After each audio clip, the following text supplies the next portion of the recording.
The new engineer. Thomas Harrison stood in the gleaming lobby of the Galactic Weapons Research Institute, his worn leather boots leaving scuff marks on the immaculate crystal floor.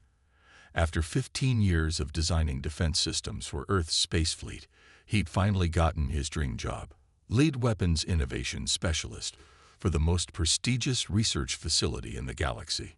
He just hadn't expected it to be quite so clean. The receptionist, a floating orb of translucent purple gas contained within a delicate force field, pulsed with gentle light as it processed his credentials. "Welcome, Engineer Harrison. Please proceed to Laboratory Complex 7. Do mind the sensitivity protocols. Many of our researchers are rather delicate regarding sudden movements or loud noises." Thomas adjusted his tool belt, the familiar weight of his favorite plasma calibrator providing comfort in this alien environment. The hallways were filled with beings of every conceivable form, crystalline entities that chimed as they floated past, multi-limbed arthropods in perfectly pressed lab coats, and what appeared to be a sentient cloud of mathematics equations. His new supervisor, Director Zixel, waited outside the lab. The tall, willowy alien resembled nothing so much as an upright praying mantis made of mother-of-pearl, complete with gently waving antennae.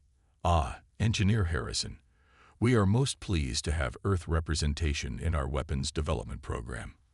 Though perhaps we should discuss certain adjustments to your approach." "Adjustments?" Thomas raised an eyebrow as they entered the lab. "Yes. We've reviewed your previous work. The Mark VII Planet Cracker defense system was particularly concerning. The power output alone." "Oh, that old thing." Thomas brightened. "Don't worry, I've got dozens of ideas for improvements. First, if we reconfigure the quantum harmonics chamber to allow for recursive energy multiplication." Director Zixel's antennae went rigid. "Engineer Harrison, please. Our facility operates on the principle of minimal necessary force. Perhaps we should start with something simpler. The junior researchers are working on a new point defense laser. Maximum output of 1.21 gigawatts. Thomas blinked. "That wouldn't stop a decent-sized asteroid, let alone a warship. Look, just let me show you these calculations." He pulled out his datapad and began sketching energy diagrams. The effect was immediate. 3 nearby researchers, a group of floating crystalline beings, developed visible cracks in their outer matrices. A gaseous entity rapidly condensed into a worried-looking liquid. Director Zixel's pearlescent exoskeleton took on a distinctly greening tinge. "Harrison," the director managed, antennae now spinning in perfect circles. "Those power levels would violate 17 different safety protocols. That's why we add the recursive containment fields. See, if we layer them like this." Thomas expanded his diagram enthusiastically. The high-pitched keening filled the air as the crystalline researchers began to vibrate in distress. The liquid researcher had frozen solid. Director Zixel swayed alarmingly. And then, Thomas continued, oblivious to the growing chaos, "We can add the antimatter injection system." The medical response team found him still sketching enthusiastically, surrounded by unconscious alien researchers. Dr. Physics, the head of emergency services, fixed Thomas with all 7 of her eyes as her tentacles efficiently administered smelling salts to the fallen. "Engineer Harrison," she burbled disapprovingly, "you've been here less than an hour, and already we've had to deploy the crisis response team." "I was just explaining basic weapons theory," Thomas protested. "Wait until they see my ideas for the shield generators." 3 more researchers fainted at the mere suggestion. Dr. Physics's tentacles writhed in exasperation. "Perhaps we should schedule a brief orientation on interspecies sensitivity." "Fine," Thomas sighed, tucking away his datapad. "But sooner or later someone's going to have to explain to me how you expect to defend against actual threats with weapons that wouldn't dent a shuttle's paint job." As if on cue, Director Zixel regained consciousness, took one look at the diagrams still floating in the holographic display, and promptly fainted again. Thomas spent the rest of the day in mandatory sensitivity training, learning about the Galactic Weapons Research Institute's commitment to harmonious defense solutions and minimal impact deterrence. He tried to pay attention, he really did, but his mind kept wandering to all the improvements these systems desperately needed. By the time he was released, he'd filled 3 datapads with designs that would probably give the entire safety board collective apoplexy. Back in his new quarters that evening, Thomas sent a message to his old colleague back on Earth. Remember when we thought the bureaucrats at Defense Command were oversensitive about safety protocols? These folks make them look like demolition derby enthusiasts. Caused 7 fainting spells today, just by mentioning antimatter. Going to be an interesting assignment. He glanced at his wall of certificates. Advanced weapons theory, experimental physics, theoretical engineering, and grinned. Tomorrow he'd show them his designs for upgrading their shield generators. He'd try to break it to them gently. Maybe he'd wait until after lunch to mention the quantum torpedo launchers. The medical team would probably appreciate the break. Diplomatic designs. After a week at the Galactic Weapons Research Institute, Thomas had established several records. Most emergency medical responses to a single lab, highest number of safety protocol violations in Institute history, and most innovative use of a quantum stabilizer, though that last one was unofficial, since everyone who'd witnessed the test was still recovering in the medical bay. His newest challenge arrived in the form of Ambassador Luminara, a being who appeared to be made entirely of flowing light and crystalline geometries. She glided into the lab during Thomas's latest attempt to explain why the standard shield generators needed just a small antimatter enhancement. Engineer Harrison. Director Zixel announced, antennae only slightly quivering. The Celestial Concordat has requested our assistance in developing defensive systems for their crystal cities. Ambassador Luminara will be overseeing the project. Charmed, the ambassador's voice chimed like wind through crystal. We seek elegance in our defenses, something that complements our architectural aesthetic while providing modest protection. Thomas was already pulling up schematics. Right, so given the crystalline structure of your cities, you'll need at least triple-layer quantum shielding. Maybe quadruple, considering the resonance frequencies. Perhaps. Director Zixel interrupted hastily. Noting the ambassador's flickering glow, we should introduce you to your project partner. Professor Starweaver is our leading expert in harmonious defense integration. The being that entered the lab looked like what would happen if a peacock mated with a disco ball and decided to become a quantum physicist. Every movement scattered rainbow refractions across the walls, accompanied by a subtle chiming sound. Darling, Professor Starweaver's voice dripped with artificial sweetness. I've reviewed your quaint proposals. While admirably enthusiastic, they lack the sophisticated restraint required for this project. My designs focus on elegant deterrence through aesthetic harmony. Thomas squinted at the holographic blueprints Starweaver projected. These shield generators wouldn't stop a solar wind, let alone an actual attack. Look, if we just. Our cities, Ambassador Luminara interjected, have stood for 10,000 years without incident. We merely seek subtle protective measures that maintain our cultural dedication to peace and beauty. Peace is great, Thomas agreed, but the universe isn't always peaceful. What happens when? Engineer Harrison. Director Zixel's antennae were doing that perfect circle thing again. Perhaps you could focus on the aesthetic integration aspects for now. Thomas looked around the lab. At the worried faces, those that had faces, at Starweaver's smugly shimmering form, at the ambassador's gently pulsing light. He took a deep breath. Fine. Aesthetics. I can do aesthetics. He pulled up a new diagram. See, if we reconfigure the shield harmonics to create a cascading rainbow effect. Oh. Ambassador Luminara brightened literally. How lovely. While increasing the power output by a factor of 10. 3 junior researchers immediately collapsed. Professor Starweaver's plumage puffed out in alarm. Preposterous. The energy requirements alone would be handled by these distributed quantum cores. Thomas continued, expanding the diagram. which, by the way, can be configured to create some really pretty light shows when they're not busy preventing your cities from being vaporized. Vaporized. The ambassador's glow flickered worryingly. But who would? Anyone. Thomas threw up his hands. Pirates, raiders, random space debris, solar flares. The galaxy isn't exactly a safe place, and building your cities out of crystal isn't helping. No offense. I have never, Professor Starweaver announced, each word precise as a laser cut, encountered such barbaric, practical, Thomas corrected, approaches to defensive design. Ambassador, I assure you my systems will provide all the protection you require while maintaining perfect harmonic resonance with your architectural principles. The ambassador's glow stabilized. Perhaps Professor Starweaver's approach might be more appropriate. Great, Thomas sighed. Just don't come crying to me when your first decent meteor shower turns your capital into wind chimes. Director Zixel's antennae were now spinning so fast they were creating a breeze.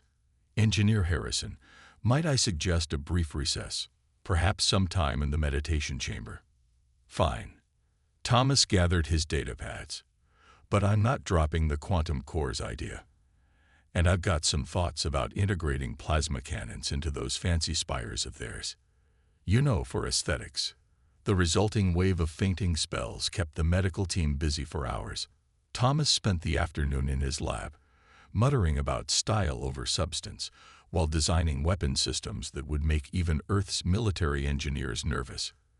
He had just finished the preliminary sketches for what he was calling the prettiest dang point defense system in the galaxy when his monitors picked up something odd. A strange energy signature coming from the direction of the celestial Concordat's territory. Something that looked suspiciously like, well, Thomas murmured, isn't that interesting? He began running analyses, a grim smile spreading across his face. Very interesting indeed. Maybe those crystal cities weren't quite as peaceful as everyone thought. And maybe, just maybe, his excessive designs weren't so excessive after all. He started composing a message to Director Zixel, then paused. No, this would definitely require a more delicate approach. After all, he'd already sent enough people to the medical bay this week. Besides, he had some new designs to work on. Professor Starweaver wasn't the only one who could do pretty light shows. These ones would just happen to pack enough punch to defend against whatever those mysterious energy signatures turned out to be. Thomas cracked his knuckles and pulled up a fresh holographic workspace. Time to show everyone what happened when you combined human paranoia with alien aesthetics. The results were going to be beautiful, and possibly radioactive. The proving ground. The mysterious energy signatures kept Thomas awake for 3 straight days, fueled by what his colleagues had dubbed dangerously caffeinated beverages. He'd converted his lab into a maze of holographic displays, each tracking different aspects of the anomalous readings from celestial Concordat space. You're seeing patterns where none exist, Professor Starweaver announced during their weekly project review. Today, the professor's crystalline plumage was arranged in what appeared to be a deliberate mockery of military insignia. The energy fluctuations are merely harmonic resonances from our clients' crystal cities. Funny kind of resonance, Thomas muttered, manipulating a 3D display. Looks an awful lot like weapons testing to me. Director Zixel's antennae twitched. Engineer Harrison, such accusations are highly inappropriate. The celestial Concordat has been a beacon of peace for millennia. Yeah. Then explain these power spikes. Thomas expanded his analysis. See these patterns. Classic signs of particle beam testing. And these energy signatures. Definitely quantum torpedo residue. Someone's building up an arsenal, and they're trying real hard to hide it. Ambassador Luminara chose that moment to drift into the lab, her crystalline form refracting the light from Thomas's displays in complex patterns. I trust the defensive projects proceed harmoniously. Oh, they're proceeding all right, Thomas smiled grimly. In fact, I've made some modifications to my designs. Want to see? Before anyone could stop him, He pulled up his latest schematics. The lab filled with gasps, and not just because 3 researchers had fainted. These are not the approved designs. Professor Starweaver's voice crackled with indignation. Notice anything interesting about the power distribution? Thomas continued, ignoring him. Specifically designed to handle incoming fire from, I don't know, weapons with exactly the same energy signatures as those mysterious resonances you've been detecting. Ambassador Luminara's glow dimmed slightly. I'm sure I don't know what you mean. No. Thomas brought up another display. Then you won't mind explaining why your peaceful cities are suddenly generating enough power to run a small fleet of battle cruisers. The ambassador's crystalline form chimed discordantly. Our energy requirements are complex. Complex enough to need quantum torpedo launchers.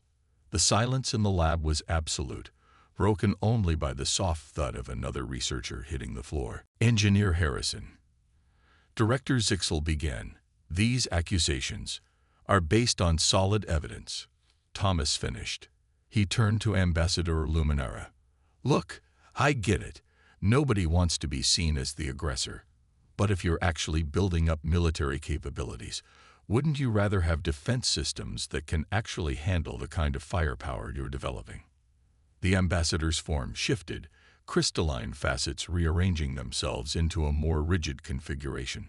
When she spoke, her chiming voice had taken on a harder edge. You understand nothing of our ways.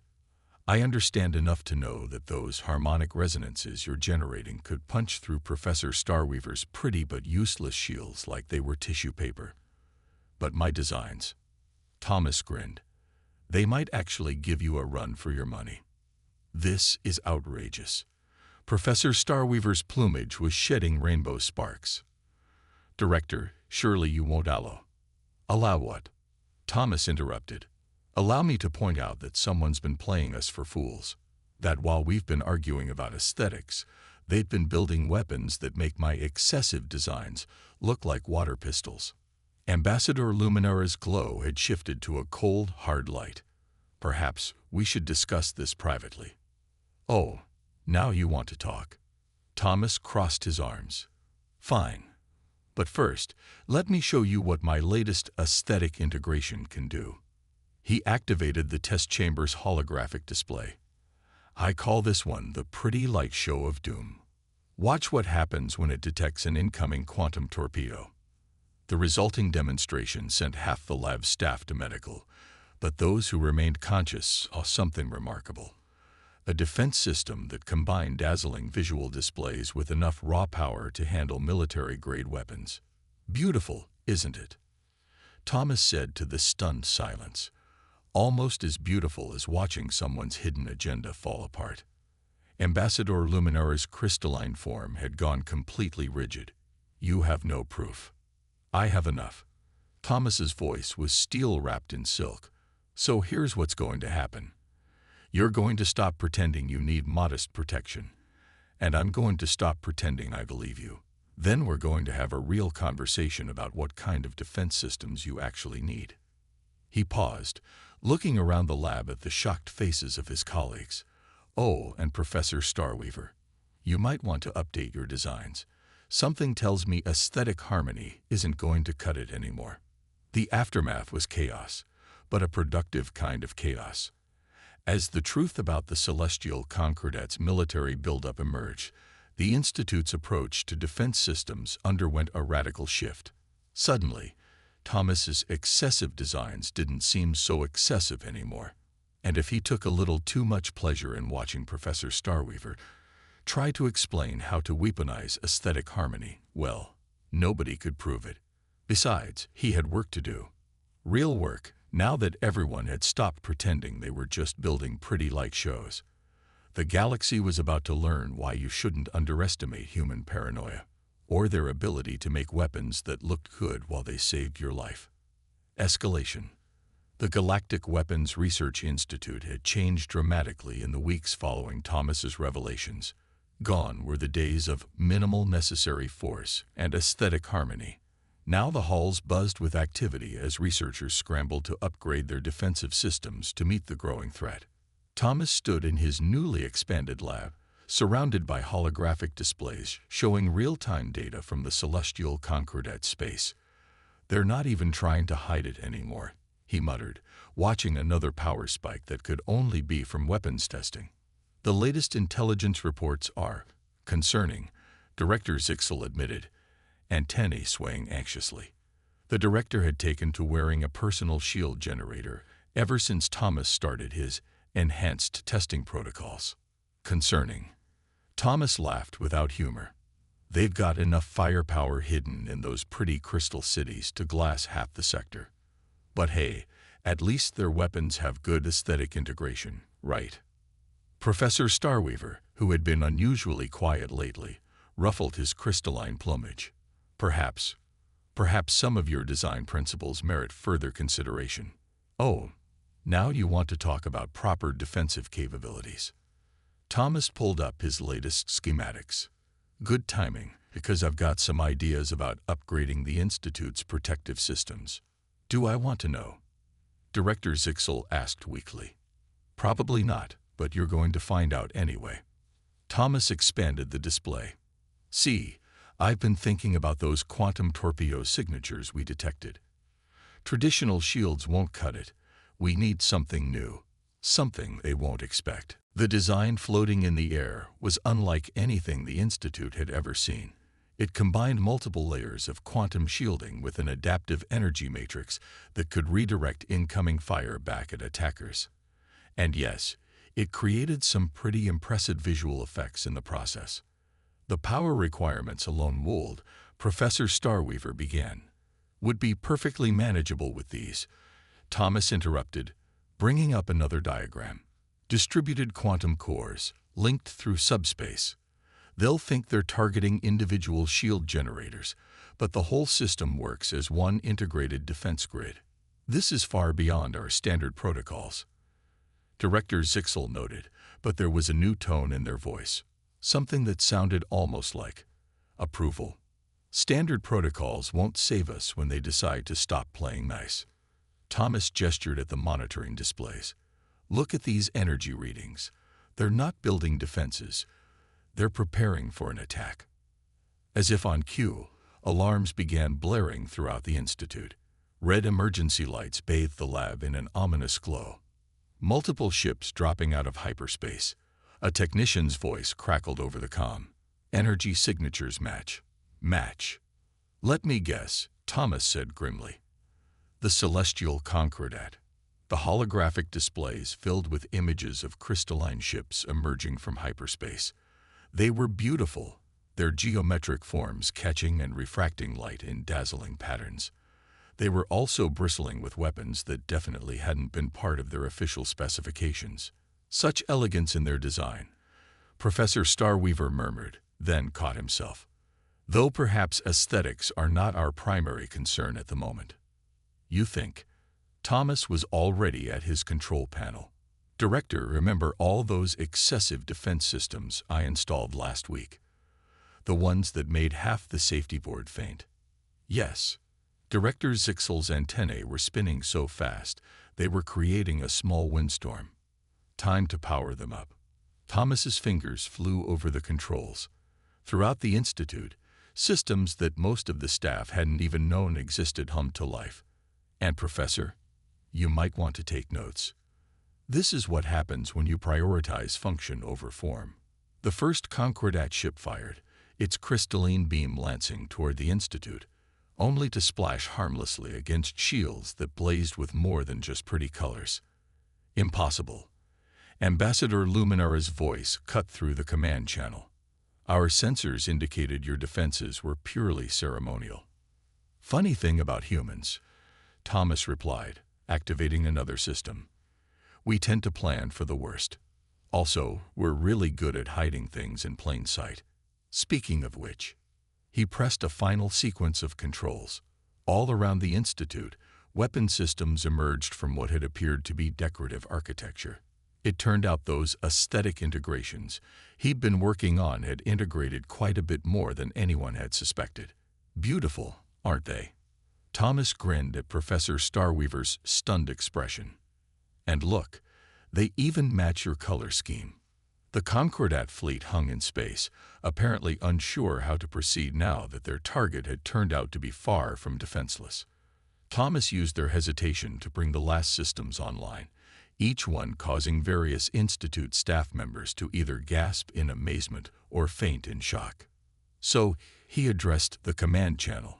Should we discuss those defensive requirements again? Or would you prefer a practical demonstration of why humans tend to over-engineer everything? The standoff had begun, and as Thomas watched his excessive defense systems power up, he couldn't help but smile. Sometimes paranoia paid off. And sometimes, just sometimes, the pretty light show was hiding something with real teeth. Vindication. The space around the Galactic Weapons Research Institute had become a battlefield of light and crystal. The celestial Concordat ships hung in a geometric formation that would have been beautiful if it wasn't so deadly, their weapons charged and ready. Final warning. Ambassador Luminara's voice rang through the command center, no longer melodious but sharp as broken crystal. Surrender your facility or face annihilation.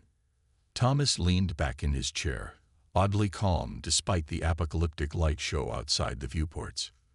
You know what's funny? Everyone thought I was crazy for installing all these excessive defense systems, called me paranoid.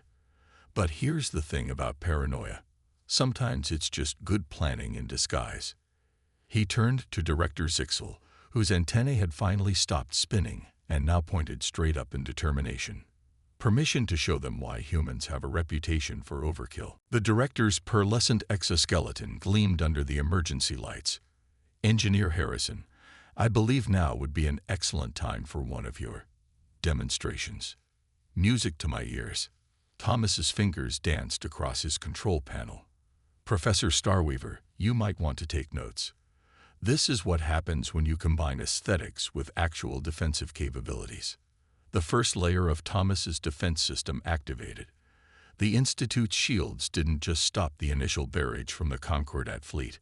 They transformed the incoming energy into a cascading display of quantum harmonics that would have won every aesthetic award in the galaxy if anyone had been paying attention to such things.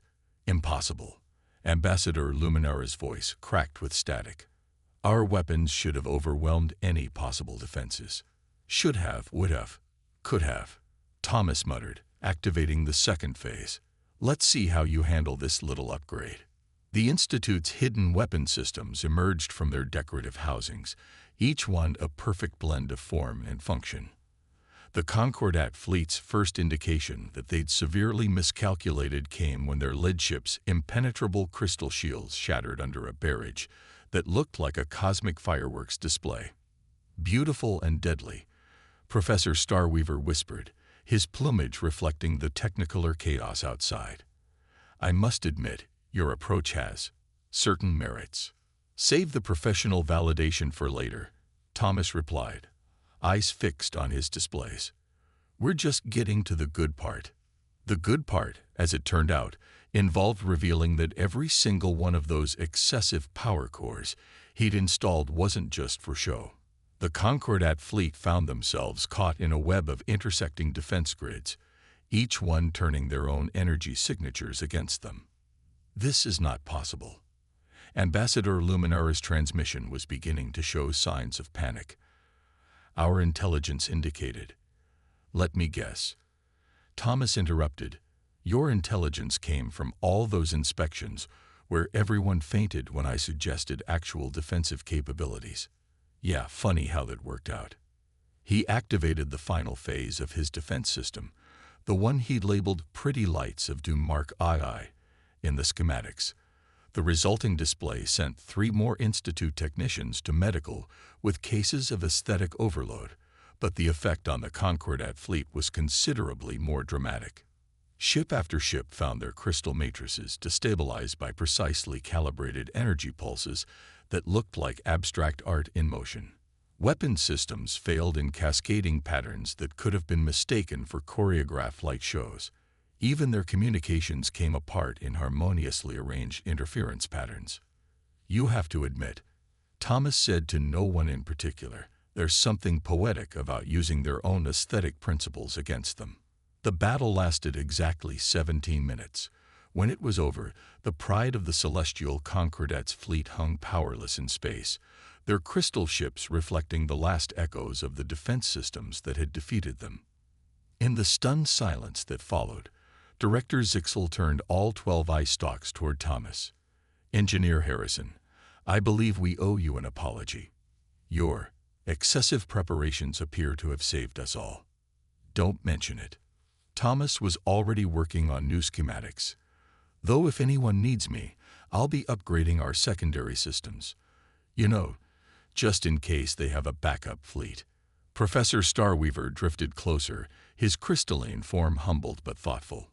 Perhaps we could collaborate on the aesthetic integration of these upgrades." Thomas grinned. "Sure, why not? Just don't faint when I tell you about the power requirements." In the days that followed, the Galactic Weapons Research Institute underwent a fundamental shift in philosophy. The term minimal necessary force was quietly retired in favor of what became known as the Harrison Principle.